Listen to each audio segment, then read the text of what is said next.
Magandang araw sa iyo. Ngayon, pag-usapan natin itong medyo mainit na issue sa mundo ng pagnenegosyo dito sa Pilipinas. Yung mga kasalukuyang hamon, kumbaga, na hinaharap ng mga kumpanyang, alam mo na, konektado kay Manny Villar. Oo, maraming ang kaganapan dyan lately. Titingnan natin yung sa Villarland, tapos yung mga usapin sa Prime Water, at pati na rin yung bago nilang hakbang yung pagbili sa Pacer Copper Refinery.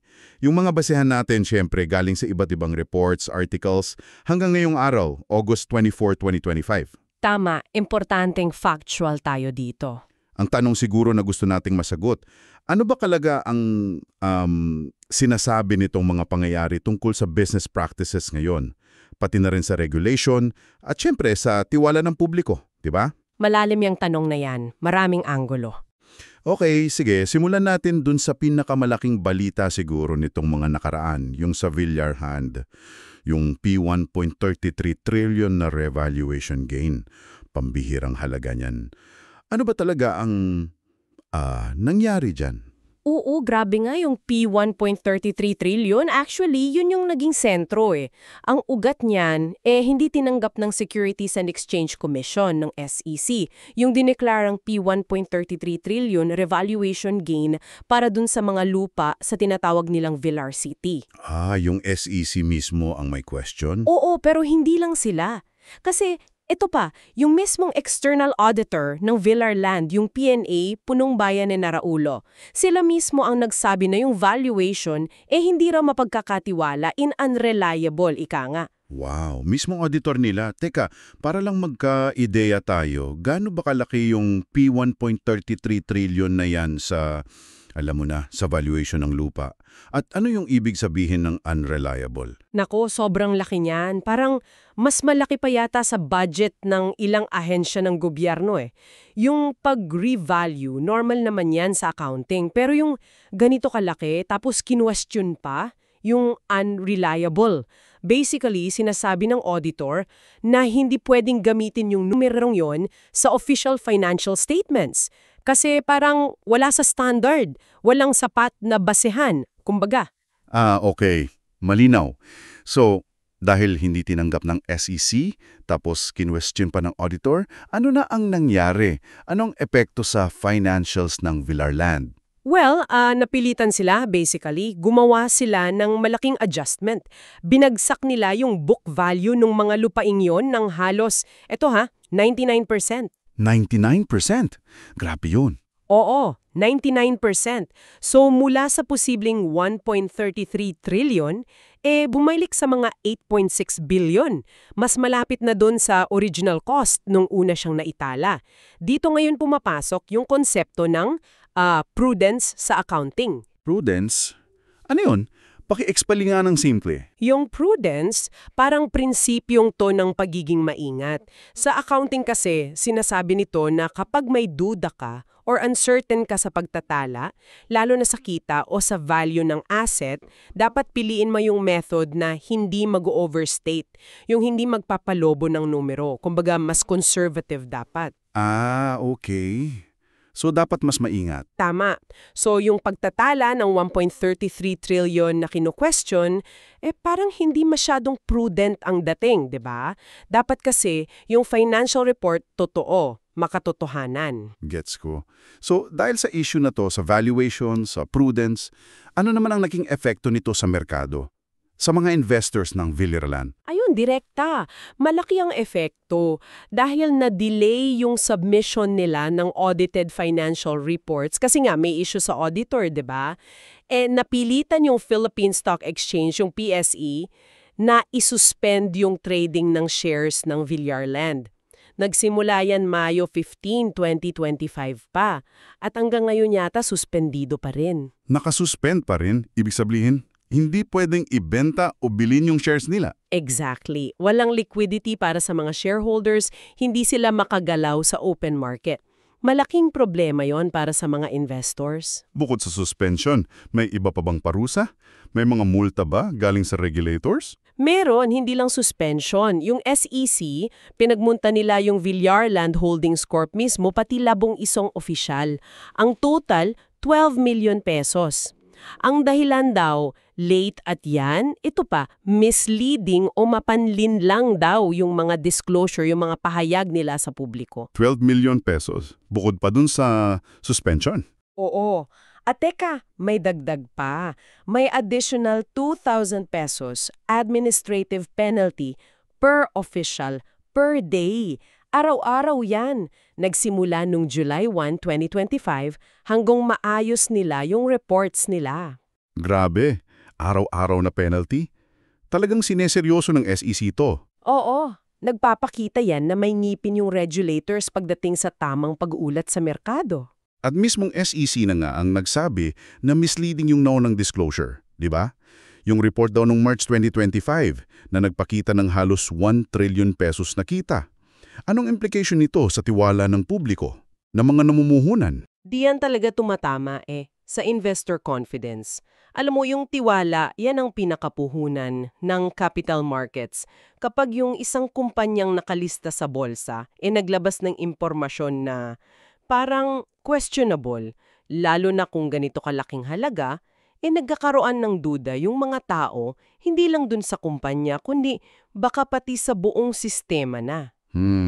Dito ngayon papasok yung isa pang mahalagang legal principle, yung Doctrine of Full Disclosure. Doctrine of Full Disclosure, ano naman ang sinasabi niyan? Basically, sa ilalim ng ating Securities Regulation Code, itong Doctrine of Full Disclosure, inuobliga nito yung mga kumpanyang nagbebenta ng stocks sa publiko na ilabas ang lahat ng material na informasyon. Yung material, ito yung anumang detalye na pwedeng maka-impluwensya sa desisyon ng isang investor. Kung bibili ba siya, magbebenta o hold lang. So dapat lahat ng importante alam ng publiko. Oo. Kasama diyan yung totoong financial status, mga pangnib, lahat. Kaya yung pagbibigay ng misleading na info or kulang, direktang paglabag dyan. May parusa yan. Proteksyon to para sa mga investor. Napakakalinaw. Okay, so mula diyan sa financial reporting, lipat naman tayo sandali. May isa pa silang negosyo na may mga issue rin daw, yung Prime Water, serbisyo sa tubig naman to. Ano ang mga hamon nila dito? Tama ka dyan. Yung Prime Water, lumawak yan through Joint Venture Agreements, JVA, kasama ang mga local water districts. Marami silang lugar na pinasok gamit yung model na yan. Pero, kasabay ng paglawak, dumami rin yung mga reklamo Halimbawa, sa Bulacan, nagsamparaw ng kaso yung mga local officials para ipa-cancel yung 25-year JVA nila. Bakit daw? Ano ang mga reklamo? Ang mga dahilan daw, hindi raw maganda yung serbisyo. Madalas daw water shortage, tapos mataas pa raw maningil. Mga basic concerns ng consumers talaga. Oo nga, tubig ba naman yan? Essential. May iba pa bang nagpapakita na seryoso yung mga problema? Meron pa. Kasi hindi lang sa local level yan. Nitong April 2025 lang, mismong Office of the President na raw ang nag-utos na mag-imbestiga sa operations ng Prime Water. Talaga? Office of the President na? Oo. Ibig sabihin, yung mga reklamo umabot na sa pinakamataas. Pinapakita nito yung, alam mo, yung tension na pwedeng mangyari kapag private company ang humahawak na isang basic utility. Dito ngayon nasusubok yung tinatawag na corporate governance. Corporate governance? Paano yung nag-apply dito sa Prime Water? Yung corporate governance, ito yung sistema ng mga rules, practices para patakbuhin at kontrolin ng isang korporasyon. Ang goal niyan, importante to, ay balansehin yung interest ng lahat ng stakeholders. Hindi lang yung shareholders na gusto ng kita, kundi pati yung customers na umaasa sa serbisyo, yung empleyado, komunidad, gobyerno. So, dapat balanse. Dapat balanse. Sa kaso ng Prime Water, yung mga reklamo sa serbisyo at singil, parang nagtatanong, natutugunan ba ng kumpanya yung interest ng consumers at LGU partners nila o mas lamang yung kita? Kailangan dyan ng transparency, accountability, fairness. Yan ang good corporate governance. Okay, gets ko yung connection. Ngayon, habang may mga issue sa real estate at tubig, may malaki pang development itong pagpasok nila sa metal processing, yung pagbili sa pasar. Anong masasabi natin dito? Oo, major move to. Kinonfirm nga na binibili ng Villar Group yung PASAR, Philippine Associated Smelting and Refining Corp, galing sa Glencore. Isa yan sa malalaking copper smelter sa rehiyon. Ang interesting dito yung timing, tapos yung nature ng acquisition. Kasi yung PASAR, bago pa tong bentahan, may sarili na ring mga hamon yan sa operations, sa market. Ibig sabihin, hindi ito yung parang plug and play na negosyo. Ano yung mga posibleng panganib sa pagpasok nila sa ganitong industriya? Sakto, hindi madali yan. Yung pag-integrate ng ganyang kalaking industrial asset, complex yan. Tapos yung pag-turnaround para kumita ng tuloy-tuloy, maaring mangailangan ng malaking pera, malaking investment. Risky din financially. Papasok sila sa isang sector, yung commodity processing, na alam nating paiba-iba, apektado ng global prices. Iba to sa core business nila na real estate at retail, di ba? O nga, ibang-iba. So, malinaw na diversification to. Pero mataas ang execution risk. Kailangan ng special na kaalaman dyan. Okay? Diversification versus risk. Kung pagsasama-samahin natin tong tatlong to, yung issue sa Villar Land, yung sa Prime Water at itong PASAR, ano kaya yung mga pangunahing aral dito? Yung mga konsepto na dapat nating tandaan? Sa tingin ko, itong mga pangyayari parang mga case study ito Pinapakita nila yung kahalagahan ng ilang mga prinsipyo. Una yung napag-usapan na nating corporate governance, na susubok talaga kung paano binabalanse yung interest ng shareholders, customers, regulators. Kailangan talaga ng transparency, accountability. Tama? Pangalawa, Yung doctrine of full disclosure, lalo na sa capital markets. Yung nangyari sa Villar Land, paalala yan sa lahat ng public companies na kailangan maging tapat at kumpleto sa impormasyon. Mahirap ibalik ang tiwala Oo nga. Pangatlo, yung prudence sa financial reporting. Yung pagiging makatwiran at maingat sa pag-assess ng value at kita. Hindi lang yan pagsunod sa rules, kundi pundasyon din ng credibility. At panghuli, itong PASAR. Parang nagtatanong to tungkol sa strategic decisions under pressure. Paano mo tinitimbang yung diversification laban sa risk? Lalo na kung yung ibang negosyo mo, may sariling mga hamon din, di ba? Ang daming ang anggulo. Napakaraming prinsipyong involved. So matapos nating masuri itong mga komplikadong issue mula sa trilyong pisong valuation na kinuwestiyon, mga problema sa public service, hanggang sa pagpasok sa bagong industriya na may risk, ito siguro ang iwan natin sa mga nakikinig para pagnilayan.